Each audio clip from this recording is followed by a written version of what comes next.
10 milyong piso ang patong sa ulo ng negosyanteng si Atong Ang. Siguro may tuturing natin na number 1 most wanted sa buong Pilipinas ngayon. He is considered armed and dangerous. Sanay po yan sa marahas na pagharap sa mga otoridad. LG po ay maglalagay ng 10 milyong pisong patong para sa kanyang aresto. Ang pangalang Atong Ang ay matagal nang kilala sa bansa bilang isang matagumpay at maimpluwensyang negosyante, lalo na sa mundo ng mga sabungan at gaming. Ngunit ang dating maingay na balita tungkol sa kanyang mga negosyo ay napalitan ngayon ng isang malawakang operasyon ng mga autoridad para siya ay hulihin. Sa kasalukuyan, hindi lang siya isang ordinaryong wanted person dahil itinalaga na siya bilang number 1 most wanted sa buong Pilipinas. Ang mabigat na bansag na ito ay nag-ugat sa mga seryosong akusasyon tungkol sa pagkawala ng maraming sabungero na hanggang ngayon ay hindi pa rin natatagpuan ng kanilang mga pamilya.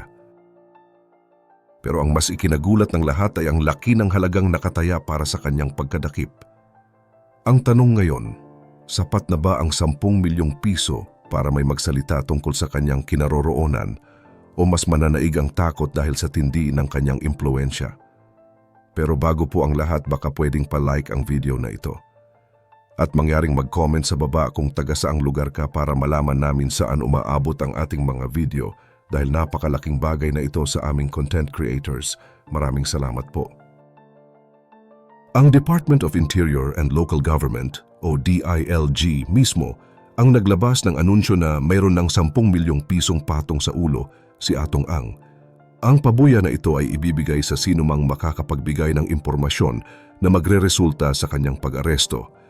Itinuturing siyang armado at mapanganib, kaya naman hindi lang basta paghahanap ang ginagawa ng pulisya, kundi isang maingat na operasyon. Ayon sa mga autoridad, kailangang maging handa ang mga tracker teams dahil may mga impormasyon na handang gumamit ng dahas ang kampo ng negosyante para hindi sila mahuli. Dahil dito, binawi na rin ng gobyerno ang lisensya ng 6 na baril na nakarehistro sa pangalan ni Atong Ang para mabawasan ang banta sa kaligtasan ng mga operatiba. Gayunpaman, alam ng marami na sa laki ng yaman ni Atong Ang, hindi magiging madali ang paghuli sa kanya.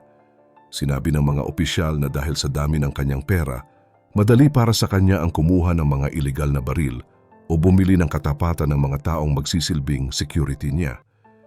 May mga kwento rin na lumalabas tungkol sa kanyang bayolenteng ugali noon, gaya ng ulat na nanampal siya ng isang congressman sa loob ng sabungan, kaya naman lalong pinag-iingat ang mga pulis.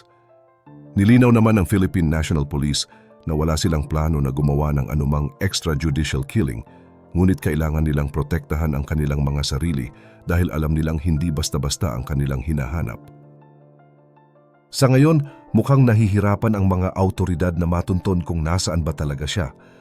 Pinuntahan na ng mga pulis ang 4 na magkakaibang ari-arian niya sa Metro Manila at sa probinsya ng Laguna, pero bigo silang mahanap ang negosyante sa mga lugar na ito. Ang plano ngayon ay palawakin ang paghahanap hanggang sa Visayas, kung saan mayroon din siyang mga properties. Habang ginagawa ang manhunt sa loob ng bansa, humingi na rin ng tulong ang ating pamahalaan sa Interpol para maglabas ng red notice laban sa kanya. Ito ay para masigurado na kahit dumaan pa siya sa mga tago na daanan o backdoor palabas ng Pilipinas, pwede pa rin siyang hulihin ng mga pulis sa ibang bansa. Naglabas na rin ang Bureau of Immigration ng Hold Departure Order para harangin ang anumang tangka niya na umalis ng legal sa ating mga airport. Base sa record ng kawanihan ng imigrasyon, wala silang nakikitang kahit anong ulat na lumabas na ng bansa si Atong Ang nitong mga nakalipas na araw. Dahil dito, malaki ang tiwala ng mga autoridad na nandito lang siya sa loob ng Pilipinas at nagtatago sa isa sa kanyang napakaraming ari-arian. Pero hindi lang siya ang sentro ng usaping ito dahil ang mga kasong kidnapping at homicide ay seryosong bagay na kinasasangkutan din ng iba pang mga tao. Sa katunayan, kasalukuyan ng nasa ilalim ng kustodya ng mga pulis ang 10 aktibo at dating opisyal ng PNP na sinasabing may kinalaman sa mga nawawalang sabungero. Kasama rin sa mga hawak ng batas ang 7 sibil na empleyado ni Ang na nagtatrabaho sa kanyang mga sabungan. Ang pagkakakulong sa mga taong ito ay nagpapatunay na unti-unti nang humihigpit ang hawak ng batas sa mga taong nakapaligid sa negosyante. Kahit na mayroong napakalaking pabuya at malawakang operasyon, tila naging mailap pa rin si Atong Ang hanggang sa mga oras na ito. Sinubukan ng mga tracker team na pasukin ang iba't ibang lugar sa probinsya ng Laguna at Rizal, kung saan alam nilang may mga bahay at farm ang negosyante. Isa sa mga pinuntahan ng mga pulis ay ang napakalawak na property niya sa Siniloan, Laguna.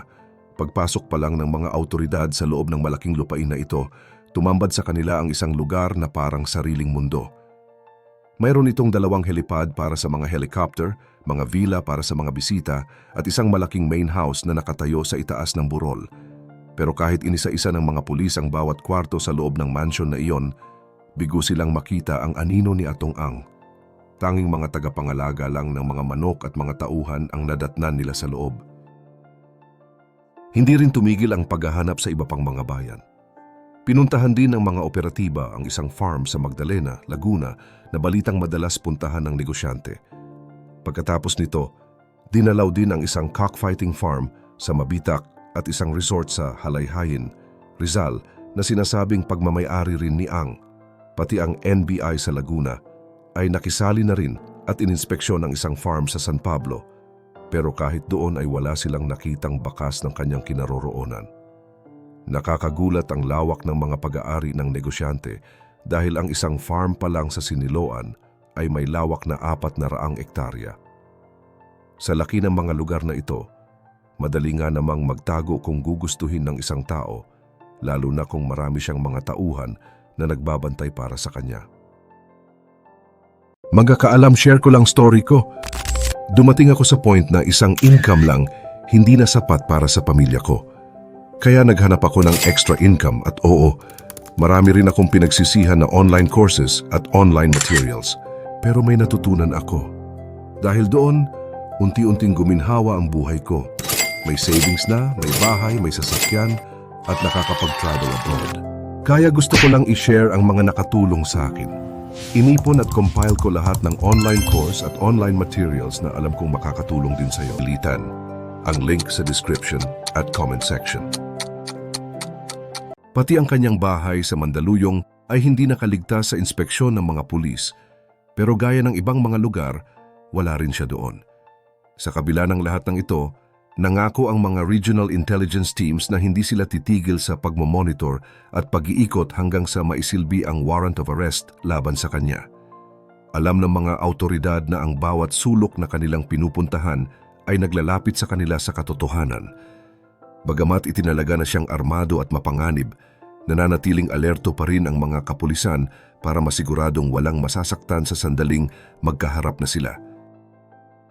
Sa kabila ng sunod-sunod na paggalugad sa mga farm sa probinsya, pati ang mga bahay ni Atong Ang sa Metro Manila ay hindi na rin nakaligtas sa pokus ng mga autoridad.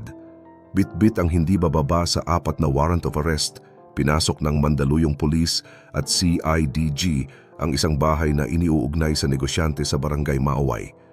Pero gaya ng mga naunang operasyon, bigo silang mahanap ang target dahil tanging ang abogado lang nito ang humarap sa mga pulis. Sa ngayon, mahigpit ang ginagawang pagbabantay sa nasabing address sakaling magpakita o bumalik doon ang negosyante para harapin ang mga mabibigat na kasong kidnapping at homicide. Dahil sa sitwasyong ito, formal na ring idineklara ng Department of Justice o DOJ na si Atong Ang ay isa ng ganap na fugitive from justice o isang pugante. Ayon sa batas, kapag mayroon nang inilabas na warrant para sa iyong pag-aresto at hindi ka pa rin sumusuko, automatiko nang ituturing na ikaw ay nagtatago sa hustisya. Sinabi ni Interior Secretary John Vic Remulla na gagawin ng kapulisan ang lahat ng kanilang makakaya para mahanap siya, lalo na't nananatili ang kanilang babala na siya ay armado at mapanganib. Sa panig naman ng kampo ni Atong Ang, hindi sila nananatiling tahimik sa mga pahayag ng gobyerno. Ayon sa kanyang mga abogado, tila padalos-dalos at walang sapat na basihan ang pagtawag sa kanilang kliyente na armed and dangerous. Nanindigan din sila na masyado pang maaga ang naging desisyon ng korte na ipaaresto ang negosyante. Sa kasalukuyan, tumatanggi muna ang kanyang mga legal na kinatawan na magbigay ng mga bagong panayam habang inaasikaso nila ang mga dokumentong ihahain sa korte para protektahan ang mga karapatan ni Ang. Ngunit malinaw ang paliwanag ng DOJ tungkol sa usaping ito. Hanggat hindi sumusuko si Atong Ang at hindi siya personal na humaharap sa korte, napakalimitado lang ng mga legal na hakbang na pwede nilang gawin. Hindi pwedeng humingi ng anumang pabor o tulong mula sa husgado ang isang taong itinuturing na nagtatago sa batas. Ang tanging paraan para masagot niya ang mga akusasyon ay ang lumitaw at harapin ang proseso ng hustisya. Sa laki ng isyong ito, tila nagiging mas komplikado ang laban sa pagitan ng batas at ng isang makapangyarihang negosyante. Ano ang palagay niyo sa takbo ng kasong ito? Sa tingin niyo ba ay dapat nang sumuko si Atong Ang para linisin ang kanyang pangalan? O tama lang na idaan muna ito ng kanyang mga abogado sa mga legal na hakbang? I-comment niyo ang inyong opinyon sa ibaba dahil siguradong marami pa tayong aabangan sa mga susunod na araw tungkol sa kwentong ito. Huwag rin kalimutang mag-like at subscribe para sa mas marami pang updates gaya nito.